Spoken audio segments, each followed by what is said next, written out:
What up, players? Welcome back. This is 8.8 Part 1. We are going to be talking about some crazy stuff in this section. We're going to be talking about what we call improper integrals, or infinite limits.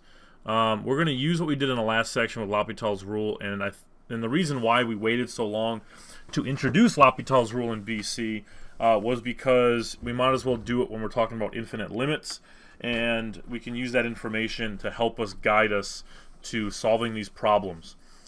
So what we're going to be doing is we're going to take, so remember, a definite integral, okay, is when I have f of x dx integrating all that stuff from one value to another value, from a to b, where a to b is that interval, right? It's included on that interval, but it's finite, so it's not an infinite value, okay? We're not going from a to infinity. We're going from a to another value, from like 1 to 2, or from -5 to 7. Those are some values. Therefore, okay, we know that the first fundamental theorem of calculus requires that make sure it is continuous on a to b.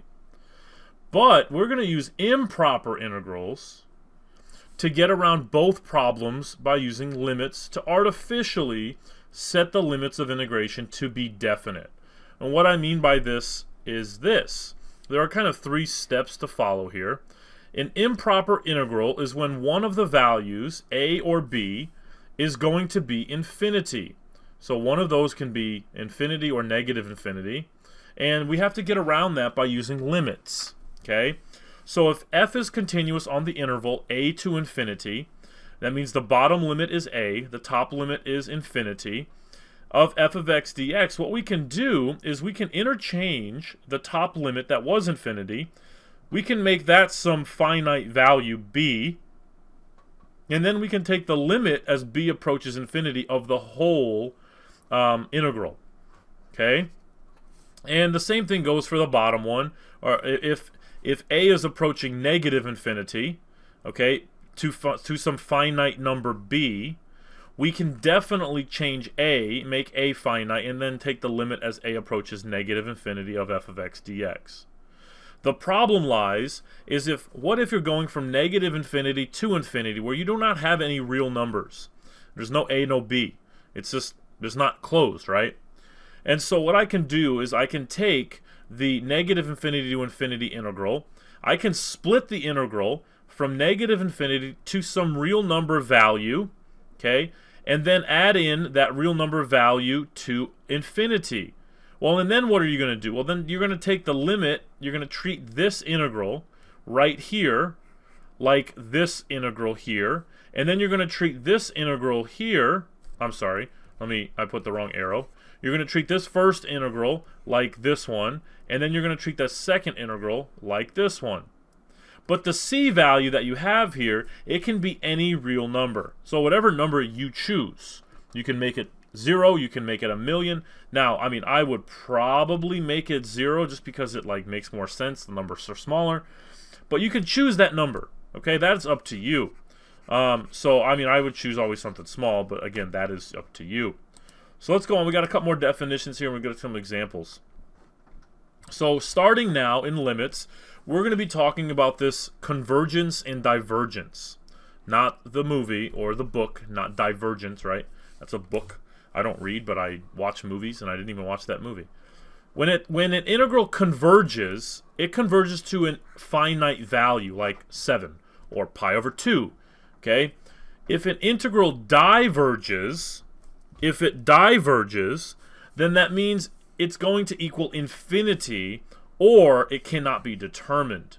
Okay, so it's going to be one or the other. For the most part, it's probably going to be infinity. That's where, remember, the limit of all that stuff is going to approach. And so if it comes to a number, then it means it converges to that number. If it goes towards infinity, then it diverges towards infinity. All right, let's get to some examples. This might make more sense when we get to some examples. It's not a really hard concept, but it does take a little bit of getting used to because you've never done this type of limits and integrals before. So let's look at this first problem.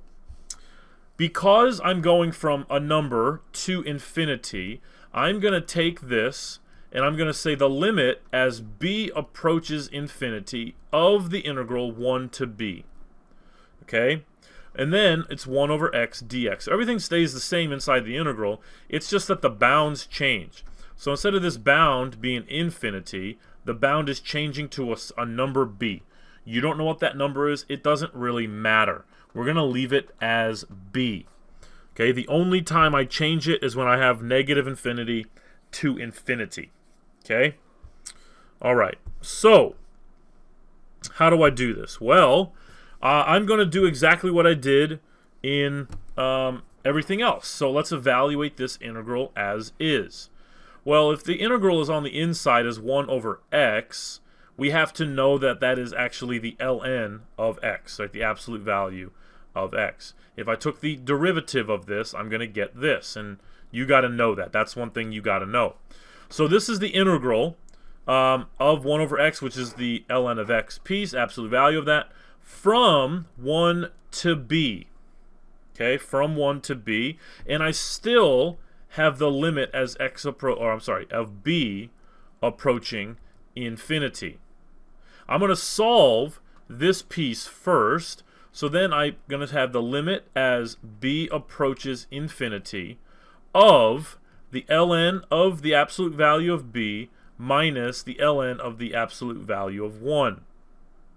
I'm going to simplify what I can. So I have the limit of b approaching infinity of the ln of b, I don't know what that is yet, minus, well, the ln of 1 is 0, right? So that's just minus 0, so that just goes away. Now let's plug in infinity into b. Since b is approaching infinity, I can use that infinity in my problem here. So this is really the ln of infinity. Well, what's happening to the ln of infinity? As the ln gets larger, what's going on to the y values?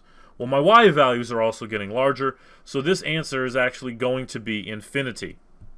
Okay? Because the ln of infinity is infinity, right? And therefore, this problem is going to diverge because it approaches a non-real number, not a finite value. All right? The next one. An improper integral that converges. So if I look at this, I have negative infinity as my lower bound, so I have to convert that value to the letter a. A is on bottom, b is on top. So a is going to approach negative infinity, and my integral is going to be from a to 0 of e to the x dx. Now we're starting off with some easy stuff here. We're going to get into some hard ones on the next page. But what's the integral of e to the x? Well, that's just e to the x. Again, you have to know that. From a to 0 as the limit of a approaches negative infinity. Okay? Let's evaluate this. Well, that's e to the 0 minus e to the a as the limit of a approaches negative infinity. Negative infinity. Well, what is e to the 0? That's just 1, right? And then if I make this negative infinity, what happens to that? Well, that goes to the bottom, so it's 1 over e to the positive infinity, which that just goes to 0, and so I get 1 minus 0 is 0. Okay? And because this is a, 1 minus 0 is 1. I said 0. I don't know why. Because this is a finite value, this is said to converge to 1. Converge to 1. Okay? Or you can write that as well. Alright, so we got converge, you got diverge. Let's get into some harder stuff. Let's get into some arctangents. I know you're going to love this one. Okay. Look at the one on the left-hand side. If I have this function where I'm going from 0 to infinity, again, I can change this so that it's the limit as b approaches infinity of 0 to b of 1 over x squared plus 1 dx. Now, if I actually forgot how to do this, I guess I don't know really what to tell you. If you forgot how to do it, I don't know. But this is arctan. Okay, remember the derivative of arctan of x with respect to x is equal to 1 over 1 plus x squared. Okay, and that's exactly what we have here. And so, or x squared plus 1 doesn't really matter. So this is the arctan of x. From 0 to b, and as we're taking the limit of b approaching infinity.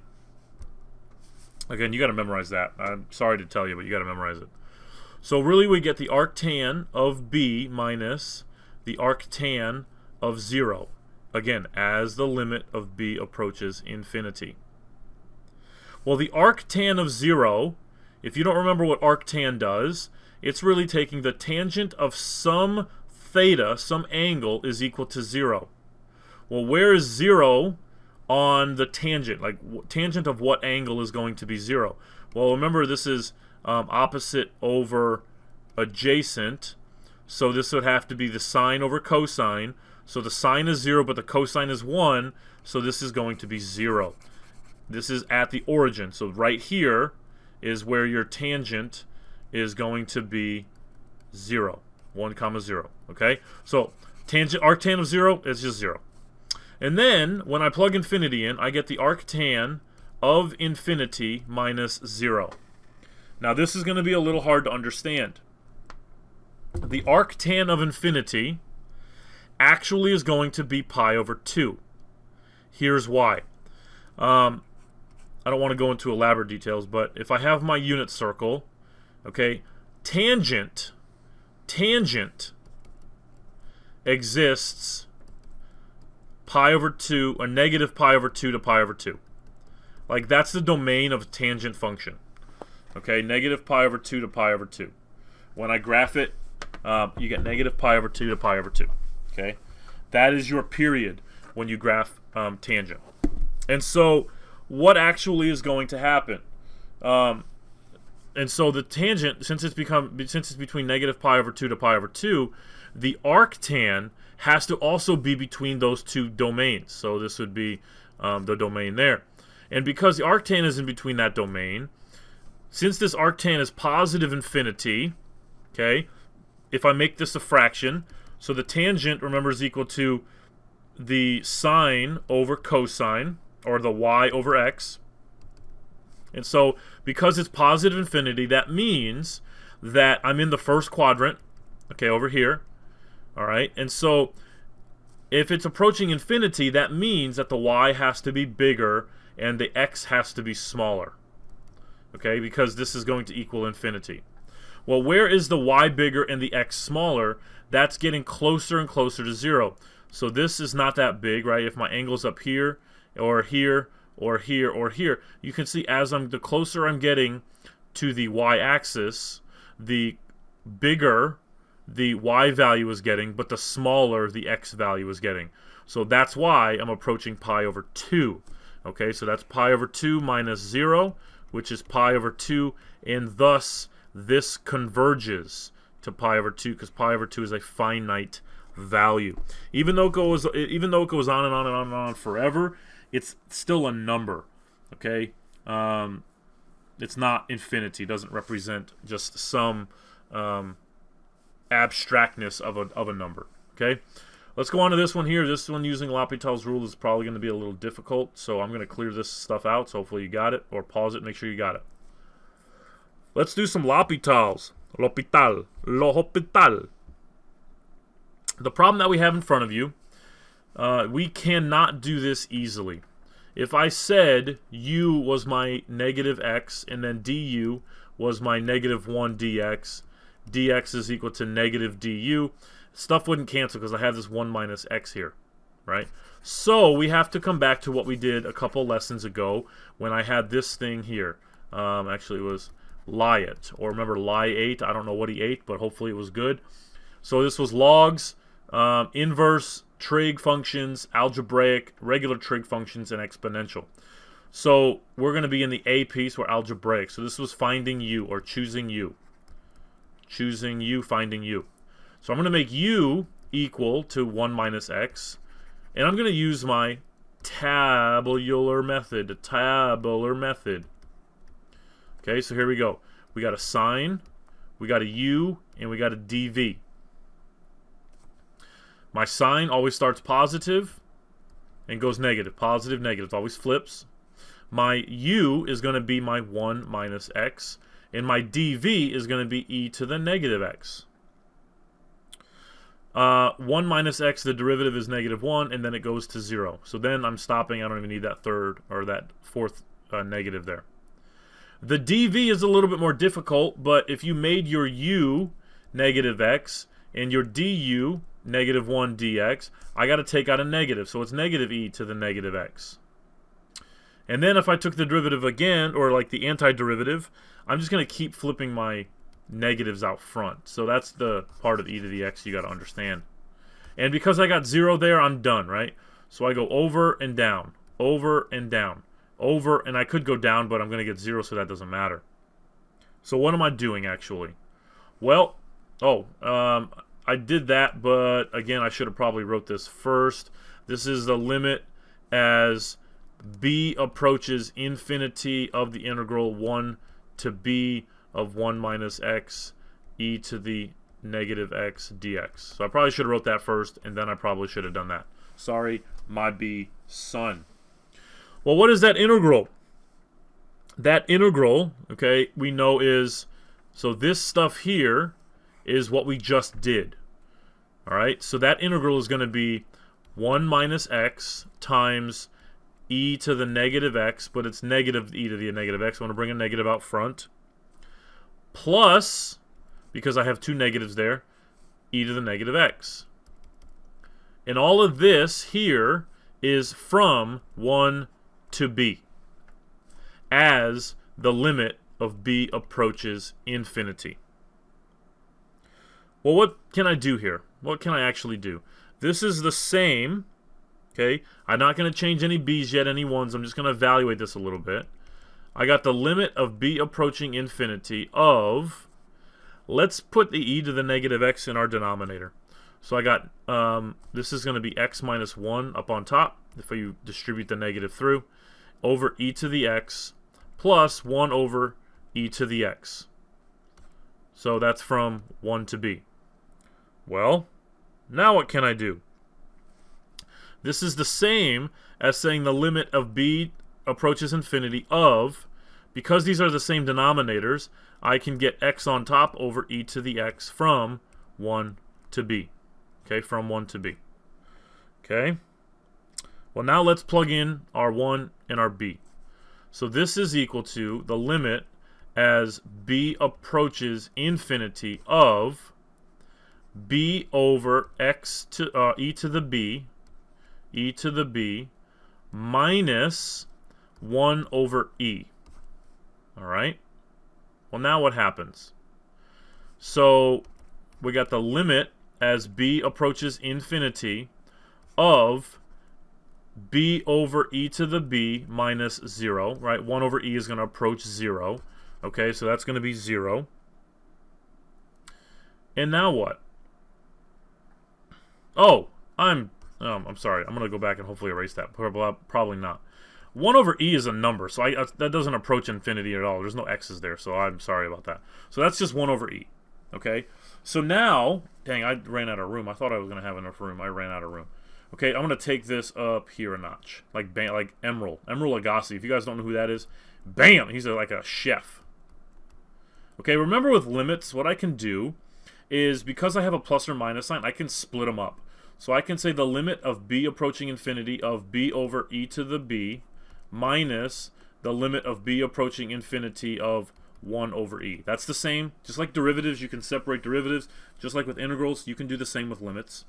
And then this, if I plug in infinity, I get infinity over e to the infinity minus, and because this is a number, that's minus 1 over e. All right? Now what? Well, now we can use technically like our horizontal asymptotes. I can use horizontal asymptotes. And I know that the bottom is going to grow bigger. So this is actually going to approach 0. This is going to approach all 0. So 0 minus 1 over e, the answer is going to be negative 1 over e. What if you forgot to do that and you want to use L'Hopital's rule? Well, because it approaches infinity over infinity, technically, I can take the derivative of the top, which is 1, over e to the b. And take the limit of that, b approaches infinity. And now I plug in, I get 1 over e to the infinity, which is going to be 0. Minus that, I still get my answer here. Okay, that's a little confusing, but split it up, break it up. If you have questions, please ask. So if it approaches negative 1 over e, if that's the value, then this is going to be converging to that value. Converging to negative 1 over e. That one stinks. Oh, wait. Just wait till the next one. The next one's crazy. All right, let's do it. Let's do it. Last one here. Now, we have done upper limit as infinity, lower limit as negative infinity, but we've not done a negative infinity to infinity. So what I can do, remember it said that I can take the limit of a to negative infinity, to negative infinity of, we'll say this is a, right, and this is 0. Now, you can change this number to whatever you want to. You can make this 1,000 if you want to. That's fine. I don't know why you would, but you can. I'm going to use 0 because it's a really nice number. Of the function e to the x over 1 plus e to the 2x dx. Plus the limit as b approaches infinity of, now since you made your 0 here, that's your c value, I'm going to make 0 here, to infinity of e to the x, oh, this is not infinity, this is b now because I changed it, of 1 plus e to the 2x dx. Now I skipped that step.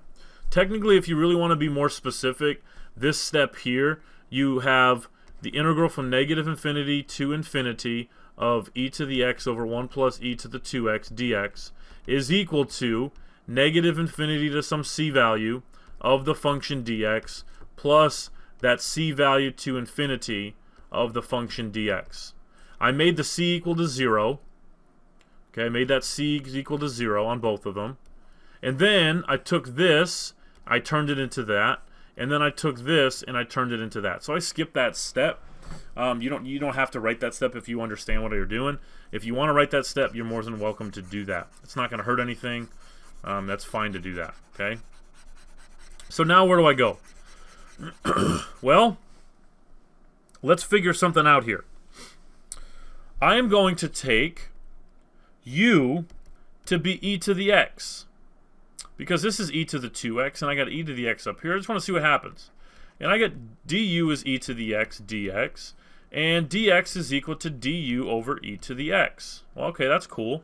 So this e to the x there and that e to the x are going to cancel. And the same thing over here, right? It's the same integral. So what actually is taking place? Well, another way I can write this, once I did that u substitution, I get the limit as a approaches negative infinity of the integral from a to 0 of, well, those e to the x's cancel, so I got 1 up top, 1 plus, well, this is e to the 2x, but if e to the x was my u, and I square that, that gives me e to the 2x. Okay, you multiply powers. X times 2 is 2x. So this is really u squared du. Pretty sneaky. Plus the limit as b approaches infinity of 0 to b of 1 over 1 plus u squared du. I did the same thing, right? I mean, it's the same function, so I'm able to do that. And so hopefully now you see that this is arctangent. Arctangent. Just like in one of the last problems. But u, so it's the arctan of u, but what is u? Well, u is e to the x. So it's the arctan of e to the x. From 0, or from a to 0. A to 0. And as the limit as a approaches negative infinity. Plus the limit as b approaches infinity of, guess what? The arctan of e to the x from 0 to b. It's pretty interesting, huh? It's pretty cool. So now let's do some math, okay? What do? I'm going to plug in my 0, plug in my a's and all that stuff. So this is the same as saying the limit as a approaches negative infinity of the arctan. Instead of writing arctan, I'm going to write tangent inverse just because I don't have a lot of room. Of 0 minus tangent inverse of a, okay? plus, now let's do this one. Well, that's the same. It's not 0. Sorry, it's e to the 0 and e to the a. Sorry about that. Plus, let me move this. The tangent inverse of e to the b minus tangent inverse of e to the 0. Cool. Okay. Well, what does this mean? Well, tangent inverse of e to the 0 and minus tangent inverse of e to the 0, like those are going to cancel because those are exactly the same. So this is equal to the limit as a approaches negative infinity. I should have put a limit in there. Stupid. This should be plus limit as b approaches infinity of all of this. I missed parentheses and I missed that. I'm sorry. So I'm still able to cancel that out. That's fine. That's okay. So I get the limit as a approaches negative infinity of negative inverse tan of e to the a plus the, well, actually, yeah, it's going to be a plus the limit of b approaching infinity of tangent inverse of e to the b. Now if I plug in my infinities and all that stuff, I get negative tangent inverse of e to the negative infinity plus the tangent inverse of e to the infinity. All right, well, what does that mean? Because this technically, e to the negative infinity, what is that actually going to be? Well, that's 1 over e to the infinity, so that's going to really be 0, right? So all of this here is just going to be 0. What about e to the infinity? Well, e to the infinity is going to be infinity, right? That's infinity. And what's the tangent inverse of 0? Well, we did that in one of the last problems. That's 0 plus, what's the tangent inverse of infinity? We talked about that as well. That's pi over 2. So this answer is pi over 2, and it converges. All right, converges. This is good stuff. This is great stuff. It's a little confusing to get started and keep track of all your math and your limits, but in reality, it's not difficult. You just have to know arctan and make sure you know all your inverse trig functions. But other than that, that's not too bad. But that's it for this video. On to the next one where we're going to get into some more stuff, some more awesome stuff. Deuces.